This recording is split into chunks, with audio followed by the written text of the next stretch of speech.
একদিন অ্যাভেঞ্জার হেডকোয়ার্টারের ভিতরে নাতাশা অনেক জোরে জোরে কান্না করতে থাকে। অ্যান্ড তার কান্নার আওয়াজ শুনে সেখানে সব অ্যাভেঞ্জাররা এসে বলে, আরে নাতাশা, কি হয়েছে তোমার? তুমি কান্না করছো কেন?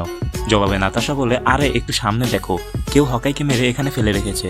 অ্যান্ড তখনই হঠাৎ সব অ্যাভেঞ্জাররা মিলে একটা জিনিস নোটিস করে যে একদিকে হকাইয়ের ডেড বডি পড়ে আছে আর অন্যদিকে থরের হ্যামার।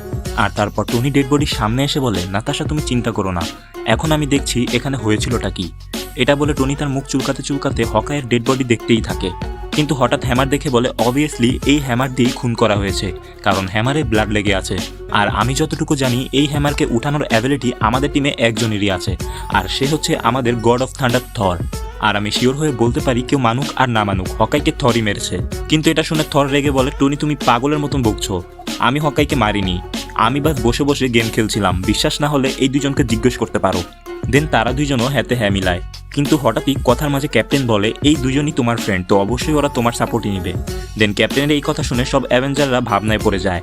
আর তখনই হঠাৎ থর বলে, আমি আমার প্রুফ দিয়ে দিয়েছি, কিন্তু তুমি একটা জিনিস ভুলে যাচ্ছ, আমার সাথে সাথে তুমিও মিওনির উঠানোর জন্য ওয়ার্দি। একটা কথা বলো ক্যাপ্টেন, হকাইকে মারার সময় তুমি ছিলেটা কোথায়? জবাবে ক্যাপ্টেন বলে, আমি লকার রুমে ছিলাম। থর জিজ্ঞেস করে কার সাথে? ক্যাপ্টেন বলে, বাকির সাথে। কিন্তু থর বলে, ও রিয়েলি? আসলে তোমরা দুজন লকার রুমে করছিলেটা কি, তাও একা একা? এটা শুনে ক্যাপ্টেন শরমে পুরো লাল হয়ে যায়, আর সে বুঝতেই পারছিল না সে সবাইকে বুঝাবেটা কি। তখনই হঠাৎ টনি তাদের মাঝে এসে তাদেরকে আটকিয়ে বলে, কোনো ব্যাপার না, নিজেদের মধ্যে ঝগড়া না করি।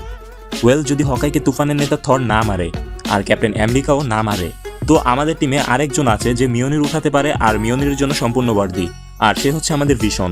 এটা শুনে ভিশন অনেক বেশি ভয় পেয়ে যায়, আর সাথে সাথে বাকি অ্যাভেঞ্জাররাও অনেক অবাক হয়ে যায় যে ভিশন এটা কিভাবে করতে পারে। আর ভিশন কিছু এক্সপ্লেন করতেই থাকে, কিন্তু তখনই ক্যাপ্টেন বলে, হ্যাঁ আমি জানি ভিশন হকাইকে তুমিই মেরেছো, আর এটার প্রুফ আমি দিতে পারবো। এটা শুনে টনি বলে, ক্যাপ্টেন তুমি আসলে বলতে কি চাও? জবাবে ক্যাপ্টেন বলে, সরি ওয়ান্ডা, আমি ভেবেছিলাম এটা কাউকে বলবো না, কিন্তু এখন আমার বলতেই হবে, আর সত্যি কখনো লুকানো যায় না। দেন ওয়ান্ডা বলে, কিন্তু ক্যাপ্টেন তুমি আমাকে ওয়াদা করেছিলে। দেন ক্যাপ্টেন বলে, সরি ওয়ান্ডা, এখন আমার বলতেই হবে। আসলে ঘটনা এটা যে ওয়ান্ডার সাথে হকাইয়ের অ্যাফেয়ার চলছিল।